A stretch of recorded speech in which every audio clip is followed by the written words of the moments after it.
the new moon in Virgo happening at 0 degrees of the mutable earth sign on August 23rd at 2:30 a.m. So you will notice, I don't know why, but for whatever reason, most of the transits that we're talking about are happening early in the morning Eastern time. It's just the way the cookie is crumbling in August. So new moon, 0 degrees of Virgo, August 23rd at 2:30 a.m. Eastern time. Now, there's a lot of context around this new moon that makes it one of note. One, I mentioned earlier, we were talking about the new moon and full moon cycle. So for any regular new moon, we're thinking about new beginnings. It's the start of a cycle. What's a seed that we want to plant to harvest at the full moon approximately 6 months out? What I tend to do and recommend as a new moon ritual is writing down or reflecting on your intentions, what you would like to call in. It can be anything in general. It can be related to Virgo traits, which I'll go over in a second.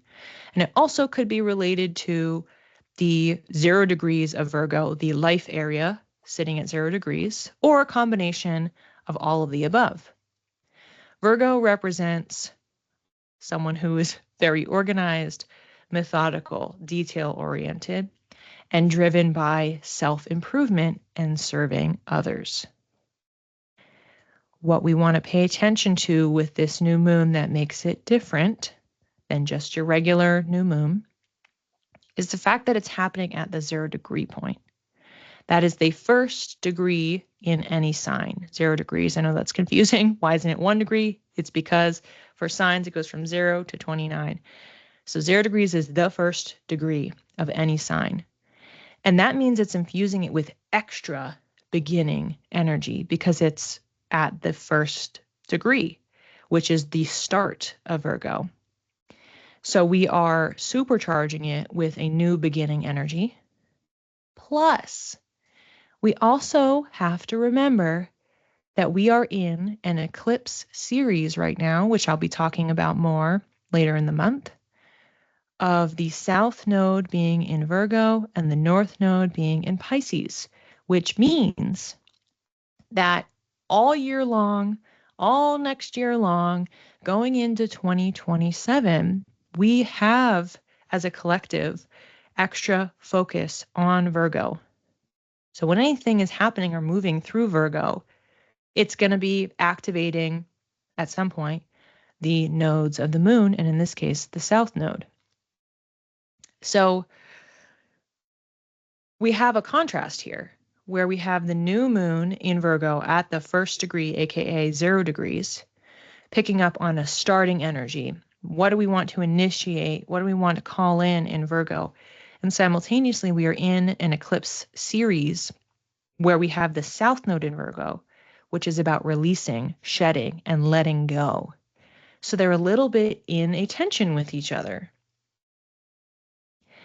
And ways that you could strike the balance for this when you are trying to manifest could be that you're just thinking about the beginning and endings that you want to call in, because normally we would say, oh, this is a new moon and 6 months out, we're going to have a full moon. That's not the case here. 6 months out, we're having an eclipse. We're having an eclipse in Virgo, which will be one where we are being asked to shed. So inherently baked into this new moon is a supercharged beginning energy, plus the understanding that we're also going to be shedding on the other side. We're not in the same way, we're not in the same way going to be manifesting and calling in. We're going to be starting something, but maybe the thing that we start is the process for something we want to release. And that's a way that you can think about walking this tightrope here, because it's, again, slightly unusual. It's not what I typically say when we're talking about a new moon, because we're having really strong beginning and really strong energy at the same time. And this is building up to the Virgo eclipse, which is happening March 3rd, 2026. So our window here, August 23rd to March 3rd. So for that lunar eclipse, what beginning would you like to call in? What would you like to close out through releasing Virgo energy? As an example, you could set an intention, new moon intention, around having a new chapter where you have released perfectionism, control, fixation on creating order. So that's a way that you could work with this context that we have around the beginnings and endings of eclipses, and specifically South Node in Virgo. Normally, if this was a regular Virgo new moon, I would say, oh, maybe you're trying to call in Virgo traits. Instead, we could focus on the lower vibrational Virgo traits we want to shed. So what we are trying to manifest is a version of ourselves where those traits are lessened. So hopefully that makes sense in reframing it that way. So you can call some things in, but also knowing that there's a baked in component of trying to release. So maybe you're just writing your manifestations in a slightly different way, knowing that the thing that you want to start is the release of X, Y, and Z from your life. Diana, I have 4th house Virgo. I wonder if this means I'll be releasing my apartment. My lease is up in November and I don't want to move, but I might have to if they keep increasing rent. It's very possible. So with 4th house, it can be your literal living situation. And it also could be your relationship with your ancestry, with your family, the people that raised you, your culture. So where you come from, literally or metaphorically. And it's also privacy as well. It's like the inner world and version of yourself that you might keep a little bit tucked away. That's not visible to everyone else, because the opposite of the 4th house is the 10th house. 10th house is seen, 4th house is hidden. So you can decide how you want to direct this energy and how you want to frame it. But yeah, you could be experiencing the beginning in really any of those areas, but then knowing that in 6 months, it might actually go away, or that the chapter will close, or just that there'll be a significant milestone. So whatever it is that you are trying to manifest in or shift in this area of life, we always expect when we're in an eclipse series that it's just beginnings and endings, beginnings and endings, beginnings and endings. It doesn't necessarily mean that on March 3rd, you're going to have an ending happen. Maybe it does, but eclipses are more about a portal of time. And here we're talking about March 2025 to February 2027 is that Virgo Pisces eclipse portal where you could have beginnings and endings in the Virgo and Pisces areas of your chart.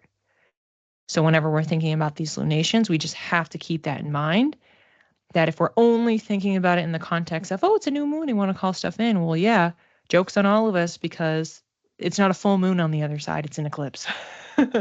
So we have to watch out for that when we are wording our manifestations and when we are thinking about what we want to call in, because in the case of Virgo, we're trying to release overall.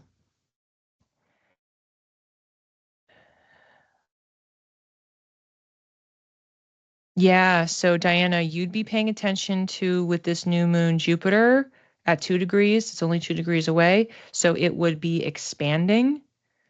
So maybe you're thinking a little bit bigger about what it is that you want to release or start over or call in.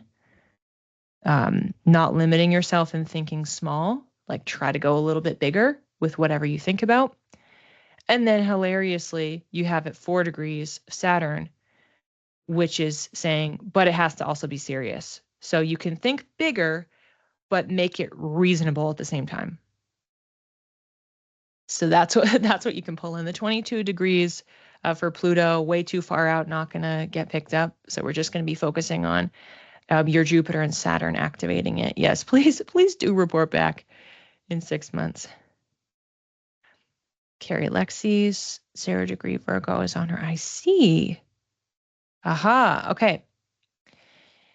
Yeah, so that further emphasizes what I mentioned about the inner world and privacy piece. And because she's so young, like it's probably not going to be really obvious to you what's going on because it's something super internal within her, and that she's not even necessarily going to be aware of to be able to articulate. I know she's chatty, but she might not be able to necessarily articulate what's coming up for her. But yeah, you could watch that in the 6 months out or just through the rest of this portal, what's happening specifically for her in the Virgo area. Second house, Virgo, you mentioned south and north nodes, my personal. Aha, absolutely, it makes a difference. It does make a difference. So when you have the north node in Virgo, where the transiting south node is in Virgo, that means that you are currently, as of March 2025 and through February 2027, in what's called a reverse nodal return. I recently recorded a class on planetary returns, and I did talk about the north and the south node in it. So that's in my queue of classes to edit, and that will go up at some point when I get there. I'm working on my older classes first. So be on the lookout for that when I drop that. But in essence, you're experiencing more of the tension. So in your natal chart, you are being asked in this lifetime to embrace and move towards the Virgo traits. But for the purposes of this eclipse series, you are being asked to release some of the Virgo traits. Specifically for you, you'll want to be focusing on the traits that are not serving you, the lower vibrational traits, like I mentioned before. Perfectionism, fixation on changing things, self-improvement in a way that actually veers into negative and unhealthy, or overextending and trying to like fix everybody else's problems that might not even be problems. So you inherently have a tension with that throughout this entire eclipse cycle. So I would think about that, carefully when you are setting this up. And when we're talking about the second house, that is how you're making money, how you are understanding your values, your self-worth. That is really, I think, one of the most crucial pieces when we're pairing with Virgo, with the north and south nodes, is how are you valuing and appreciating yourself? Is your self-worth contingent on being better? And what does that mean? So I would expect throughout this entire process of this portal, that's something that you would be grappling with. And it might just be specifically activated through this new moon. So I would focus especially on that area. You can also think about your finances as well, but knowing that it's a life pattern, it's your assets, your values, how you're receiving money, and then the self-worth piece. Hey, Chloe, Virgo rising.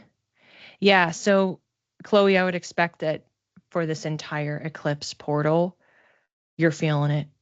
You're feeling it. There would be a lot of things that are coming up. And of course, this new moon is probably pretty potent. Like for me, as an example, I have my moon in Virgo. It's not at 0 degrees. It's nowhere near it. So it's not getting directly activated.